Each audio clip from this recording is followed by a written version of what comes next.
¿Y si la clave para frenar el Alzheimer no estuviera en una nueva molécula, sino en un nuevo lenguaje? Un nuevo lenguaje. Sí, uno que nos permitiera hablar directamente con la arquitectura del cerebro y entender dónde y por qué se está desmoronando, mucho antes de que se noten los síntomas. Suena fascinante. Bienvenidos. Hoy vamos a analizar a fondo un artículo científico que propone precisamente eso.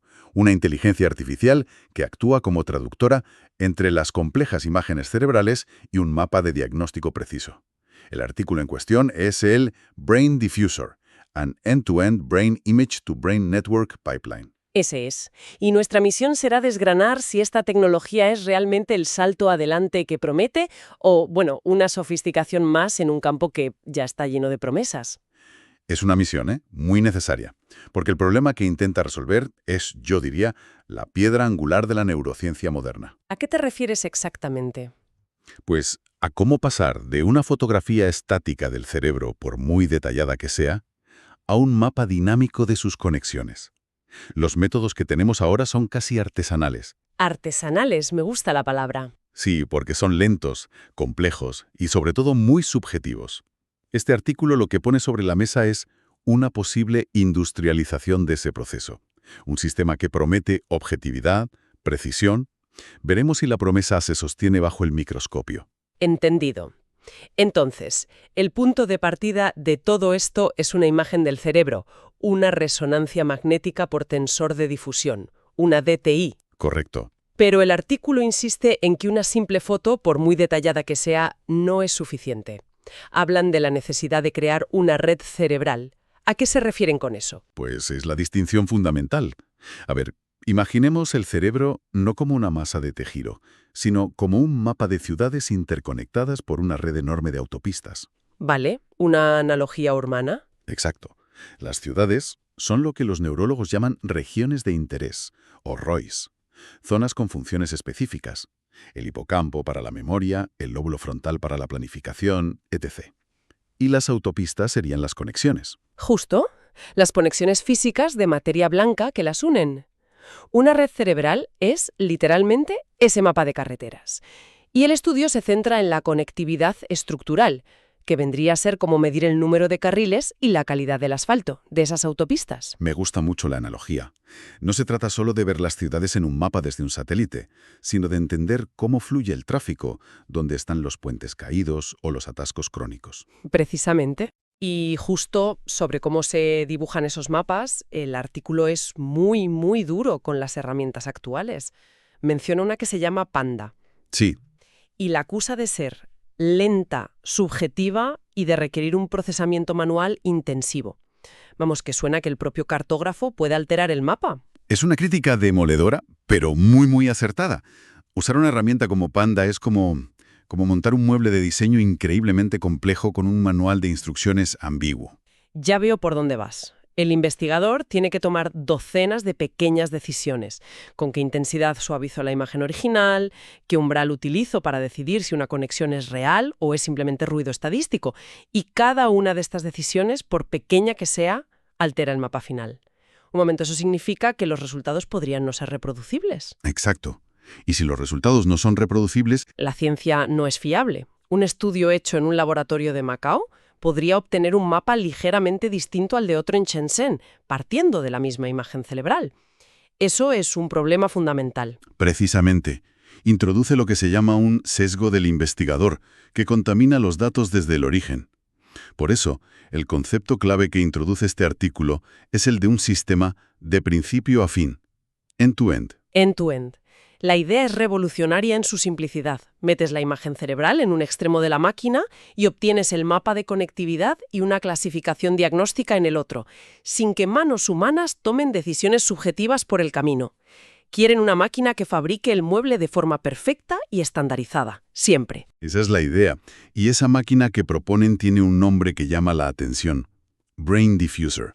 El nombre ya sugiere que se basa en los modelos de difusión, que es la tecnología de IA que está detrás de los generadores de imágenes como DALL-E o Midjourney.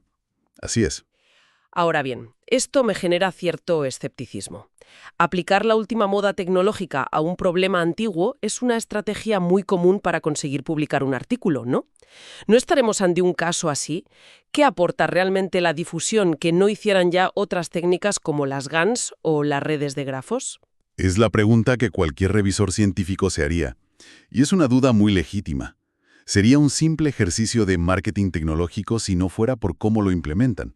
A ver, La diferencia clave no es solo usar un modelo de difusión, sino cómo lo usan. A diferencia de DALL-E, que crea una imagen a partir de ruido y un texto, Brain Diffuser no parte de la nada. ajá, no, parte de una semilla de información muy rica. Las características que un primer módulo ya ha extraído de la imagen cerebral del paciente. Y sobre esa base, el modelo aprende a generar, a difundir un mapa de red cerebral que sea coherente. ¿Vale? Parte de una base mejor que el ruido aleatorio, pero sigo sin ver la ventaja fundamental sobre, por ejemplo, una red generativa antagónica, una GAN, que también aprende a generar datos realistas. La ventaja está en el control y la precisión. La arquitectura de Brain Diffuser incorpora algo llamado mecanismo de atención cruzada, guiado por un condicionamiento. Suenan a términos muy técnicos. Lo son, pero la idea es muy intuitiva. Condicionar al modelo significa que durante su entrenamiento no solo le das la imagen cerebral, sino que le das una etiqueta. Le dices, esta imagen pertenece a un paciente con deterioro cognitivo leve temprano. Ahora genera la red que le corresponde. O sea que no aprende a dibujar mapas cerebrales en general, sino mapas específicos para cada condición. Exactamente. Y la atención cruzada es el mecanismo que le permite hacerlo. Es como si al modelo, mientras dibuja el mapa, le diéramos una chuleta que le dice, ojo, como este paciente tiene deterioro temprano, presta especial atención a las conexiones que salen y entran del hipocampo, que sabemos que se afectan primero. Le obliga a enfocar su lápiz, por así decirlo. Justo. Le obliga a enfocarse en los biomarcadores conocidos de la enfermedad. Es un generador de mapas que ha estudiado neurología, no solo un artista que dibuja patrones bonitos. Es un enfoque mucho más dirigido. Entendido. No es solo un generador, es un generador informado. Vale, visualicemos el proceso completo, que se detalla en la figura 1 del artículo. Empezamos con las imágenes DTI de los pacientes. El primer paso es extraer algo con lo que la IA pueda trabajar. Correcto. Ese es el trabajo de la FENESNet, la red de extracción de características. Es como un radiólogo experto que, en lugar de escribir un informe, convierte la imagen 3D del cerebro en una matriz de números que describen su estructura y topología. El paso de la foto satelital a una hoja de cálculo con datos precisos. Una analogía perfecta. Esos datos luego entran en el corazón del sistema, el proceso de difusión, que ocurre en lo que llaman el espacio latente. Espacio latente, otro término que suena bastante abstracto. Pensemos en ello de esta forma. Imagina que en lugar de darle al sistema la novela entera de El Quijote, le das un resumen de una página. ¿Vale? El resumen es el espacio latente. Contiene toda la esencia de la trama y los personajes, pero es una representación mucho más compacta y manejable. La IA trabaja mucho mejor con ese resumen que con el texto completo. Y dentro de ese espacio, una arquitectura llamada UNET se encarga de reconstruir la red, guiada por esa chuleta de la atención cruzada que comentábamos. Vale, la UNET dibuja el mapa en ese espacio resumen. Y una vez que tiene el mapa de la red cerebral, el proceso aún no ha terminado. Lo pasa a un clasificador GCN. Pero un momento, me he perdido. Dime. Si el difusor ya genera el mapa de la red que supuestamente contiene los biomarcadores de la enfermedad, ¿para qué hace falta un clasificador al final? ¿No es redundante? No, y aquí está uno de los puntos más inteligentes y elegantes de todo el diseño. El clasificador, que es un tipo de IA especializada en analizar redes, un GCN. Como un analista experto en LinkedIn que no mira perfiles, sino las conexiones entre ellos. Mejor explicado, imposible. Pues ese clasificador tiene una doble misión. La primera, la obvia, es mirar el mapa y emitir un diagnóstico. Basado en esta red, este paciente tiene deterioro leve tardío. ¿Y la segunda misión? La segunda es la crucial. El sistema compara el diagnóstico del clasificador con la etiqueta real del paciente. Si el clasificador se equivoca, esa información de error se utiliza como una señal de corrección que se envía hacia atrás, a todo el proceso de generación. Es un ciclo de retroalimentación.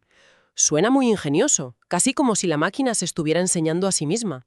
Pero esto me genera una duda importante. Adelante. Si todo el sistema se optimiza a sí mismo para acertar en la clasificación, ¿no corremos el riesgo de que acabe generando redes que son muy útiles para la IA, pero que dejan de parecerse a un cerebro real. Podría estar creando mapas artificiales optimizados para el algoritmo, pero que pierden su significado biológico. Esa es la pregunta clave. Es la diferencia entre un buen trabajo de ingeniería y un gran trabajo de ciencia. Y si el estudio se hubiera detenido simplemente en mostrar la precisión del clasificador, tu escepticismo estaría más que justificado. Pero no lo hacen. Afortunadamente, no. Los investigadores se hicieron exactamente la misma pregunta y diseñaron un experimento para responderla. De acuerdo, la arquitectura es robusta y el diseño inteligente. Pero vamos a la prueba de fuego. ¿Funciona? Hablemos de los resultados. Usaron datos de la ADNI, la iniciativa de neuroimagen de la enfermedad de Alzheimer. Que es una base de datos pública y muy respetada, sí. Eso le da credibilidad. Y los resultados que se presentan en la tabla 2 son, ¿cómo decirlo? Sorprendentes. Comparan directamente el rendimiento predictivo usando los mapas generados por la herramienta tradicional Panda frente a los generados por su Brain Diffuser. Las redes de Panda logran una precisión diagnóstica del 66,14%. ¿66%? Las de Brain Diffuser alcanzan el 87,83%. Un momento, detengámonos ahí. Un salto de más de 20 puntos no es una mejora incremental, es un cambio de paradigma. Es la diferencia entre una herramienta que podría ayudar en investigación y una que podría empezar a dar diagnósticos fiables en una clínica. Absolutamente. Para un paciente y su familia, pasar de una certeza del 66%, que es poco más que lanzar una moneda al aire, a una del 88% es pasar de la incertidumbre a un posible plan de acción. Es una cifra tremenda. Totalmente. Y no es que sea mejor solo en la precisión global. El gráfico de radar de la figura 4 lo muestra de una forma muy visual. La línea roja de Brain Diffuser envuelve por completo al azul de Panda. La superan todo. En todo.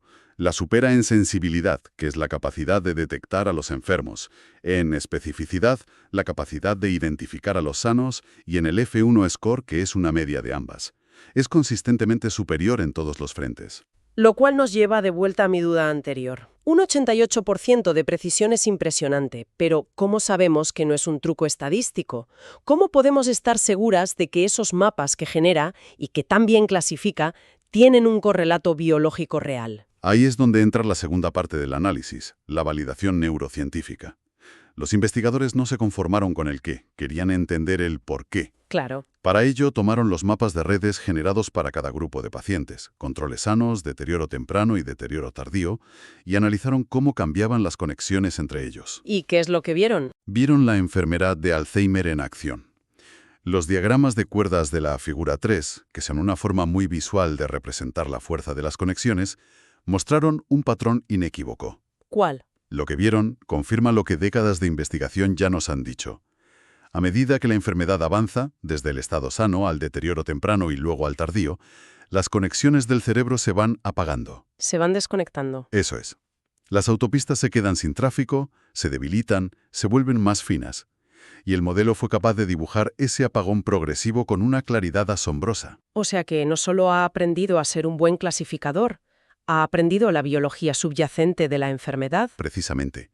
Ha capturado la patología real de la desconexión neuronal. Y eso es lo que valida todo el enfoque.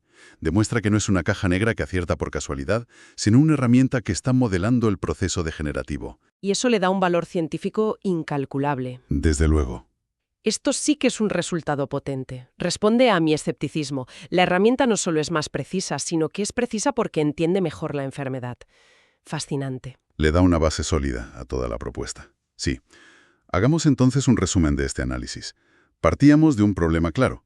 Los métodos actuales para trazar los mapas de conexiones del cerebro, como la herramienta Panda, son demasiado manuales, subjetivos y por tanto poco fiables.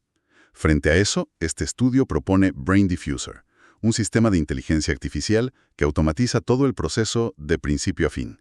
Toma una imagen cerebral y sin intervención humana subjetiva, genera un mapa de conectividad y un diagnóstico.